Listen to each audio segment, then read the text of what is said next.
Why, hi there, it's Uncle Ron, and today I answer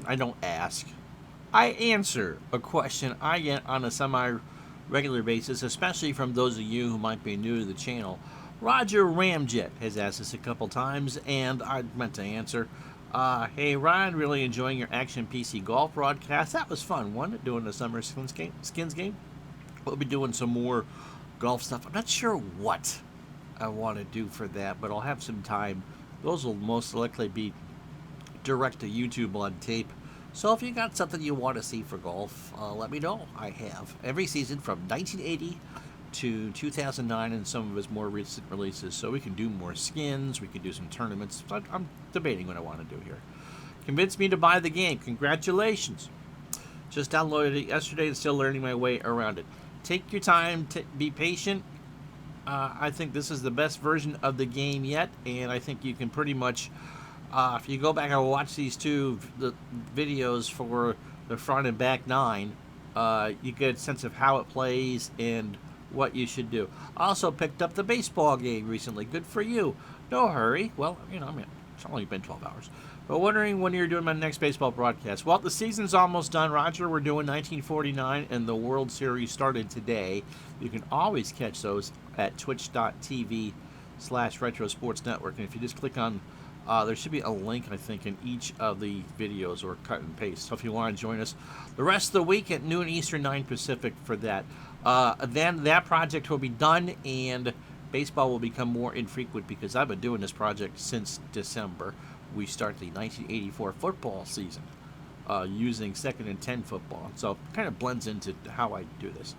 No, but what? So that was so. Do I play out full baseball seasons, offline or online, game by game, or just a game here or there throughout the season? All right, here's how. My general rule of thumbs. It's going to be an 80 season next year for baseball, and we'll start as soon as my conference championships are done in football. But for baseball, I tried to do the opening game for the defending world champion, the defending other leagues, the World Series loser. If you like Tiger Stadium, I think you're going to like where we're going to go with this next season. So this year we did, since Cleveland was the World Series winner in 48, we did the Cleveland and St. Louis Browns opener, and I believe it was Brooklyn and Boston because the Braves won the National League in 48. So that's a general rule of thumb, is to get those teams on as early as possible.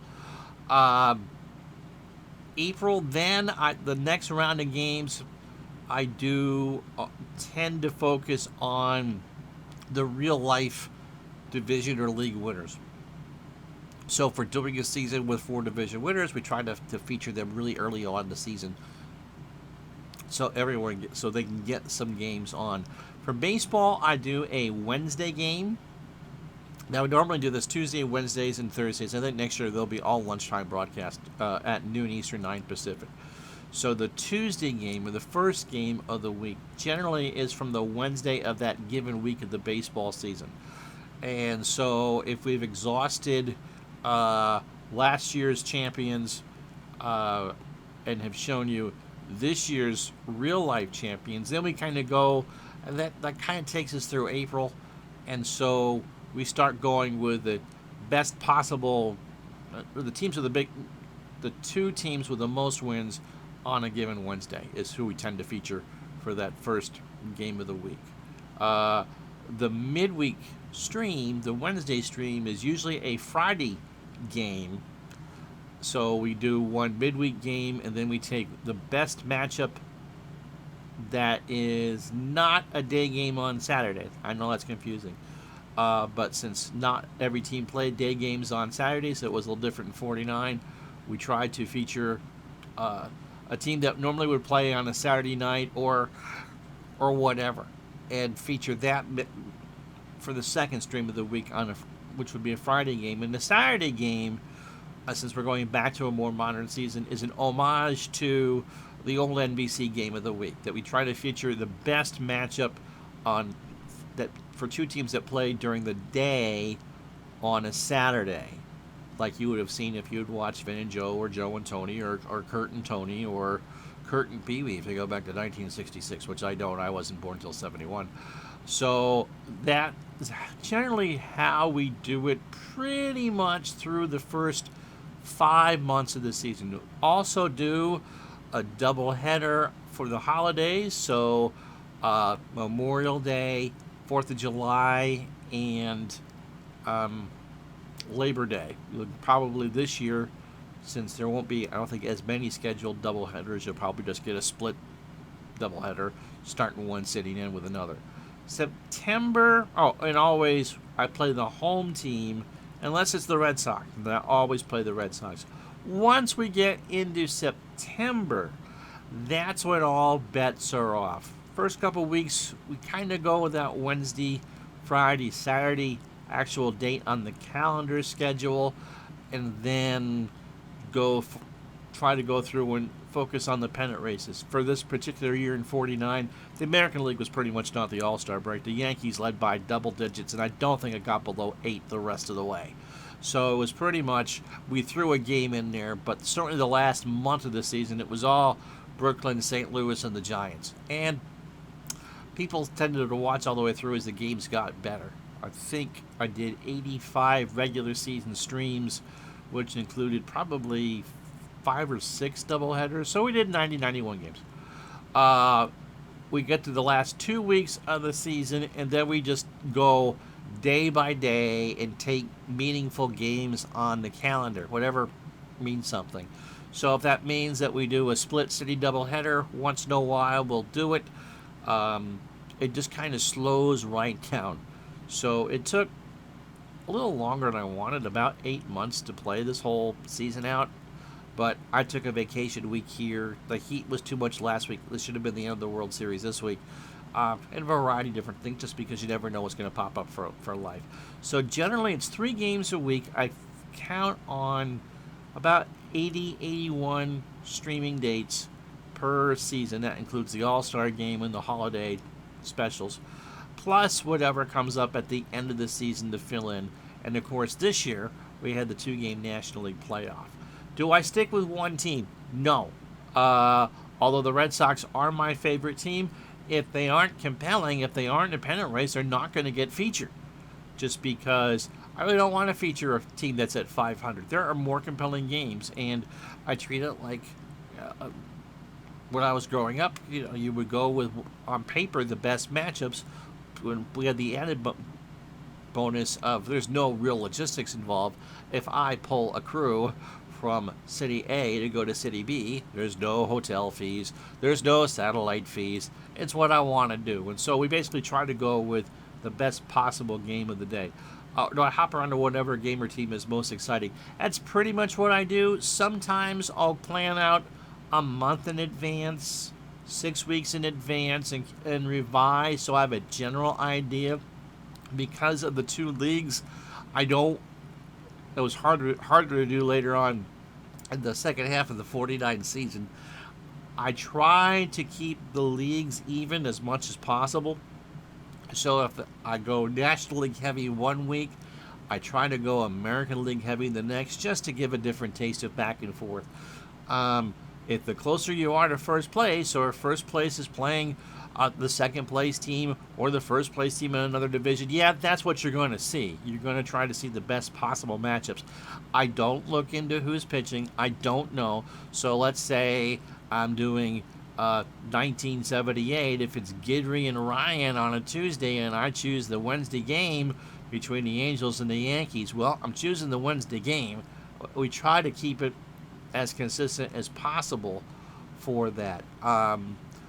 Sometimes you get clunkers, and sometimes you get pretty good. If I know there's a milestone coming, or if someone says, Ron, I went to this game, we'll do a special. I did a tribute game for Lyman Bostock a couple years ago, or last year, or when Joe DiMaggio played his first game for the Yankees in 49. He didn't come back till around the All-Star break.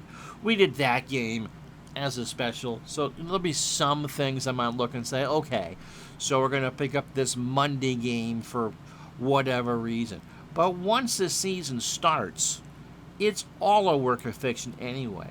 So you don't know what storylines are going to pop up. For instance, we featured the Washington Senators quite a bit early on in the season in 49 because they overperformed. And that became the story. Or someone was on a long hitting streak. Or Ralph Kiner, if he had come close to breaking Babe Ruth's record in 49. He hit 54, I think, on the year.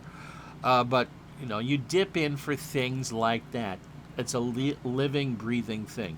All the games are as played as far as the lineups are concerned if they exist. 49 was a bit tougher because not everything was there. There were some holes there, and I made it quite clear in those streams that I'm the one that created the lineups for that day. You get used to playing these teams. There's only 16 in 1949, so you know who should be batting where and all that, and try to find two starters that aren't supposed to pitch the next game, so you're not messing up pitching rotations. So that's pretty much how we do that. The computer plays everything else. So let's say I do on a normal year, 90 games out of the 2,000 or so, or the 1,600 or whatever it is. The computer plays the rest, and they manage the bullpens, and they're my opponent for the game. The only time I manage the visitors, as I said, is if it's the Red Sox or late in the season if we have a situation where, let's just say the Tigers are visiting the Mariners and the Tigers are trying to wrap up the division in Seattle or whatever. I'm not going to manage the Mariners. The Mariners are awful. I want to manage the team that gets there. And I wonder what my actual record is of managing against the computer. I think it's better than people think it is. So that's how we're supposed to do that. Now, different things come up. 2 years ago, or last year, we had COVID, and we went daily. And we didn't skip a day, and I think I did with the playoffs and the World Series, 155 streams. That's a lot of baseball. But they're all posted. Everything has a playlist. So you can find the first season, which I did, which was 82, and we did 90 streams, and some of those were double headers, and full American League Championship Series and National League Championship Series, which were best of 5, and then the World Series. And last year we had 155, including full playoffs. We did not get the real-life World Series for the second straight time, thanks to Ron Guidry imploding against the Texas Rangers in Game 5 of the ALCS. This year we actually have the real-life World Series, but it's not as played. So because I use Action PC, and we will use Action PC next year, it's just easier to go as played all the way through, and we're just picking game. There's a method to my madness. If I notice that if we feature the Yankees too much and the numbers go down, we don't feature the Yankees. But, as long as a matchup is compelling, and what teams will be compelling once we get in there, that those are the way to go. And pretty much it's just background entertainment at lunch. And when it's time to get serious, we get serious and all that. I will say that we'll have more playoff baseball because this is going to be a best of 7 LCS for 2021. For the season, I'm not going to announce yet, but I have a pretty good idea where we're going to go with it. So up to 21 postseason games, and so it'll be our 4th full season. So yes, computer plays them all out. We have all the stats. I still owe a stats show for 49. We compare and contrast to how close we came to real life and show final totals and all that. So that's how we do. That's how I pick for baseball. Football, there's a little more prep. We're doing 84 this year, and instead of using Action PC, we're going to use 2nd and 10. And Raiders have a terrible opening night or opening day game, and so I'm not sure we'll feature that. But for football, what we do is normally Tuesdays and Thursdays, and the kickoff time this year is going to be 11:45 Eastern time because the games run a little long. And I don't really want to run past 1:30 because I know that my live audience has to go back to work. You can watch as long as you want on YouTube. That's fine. So 11:45 is when we're going to tend to kick off. We're going to do the best 1 o'clock game and the best 4 o'clock game.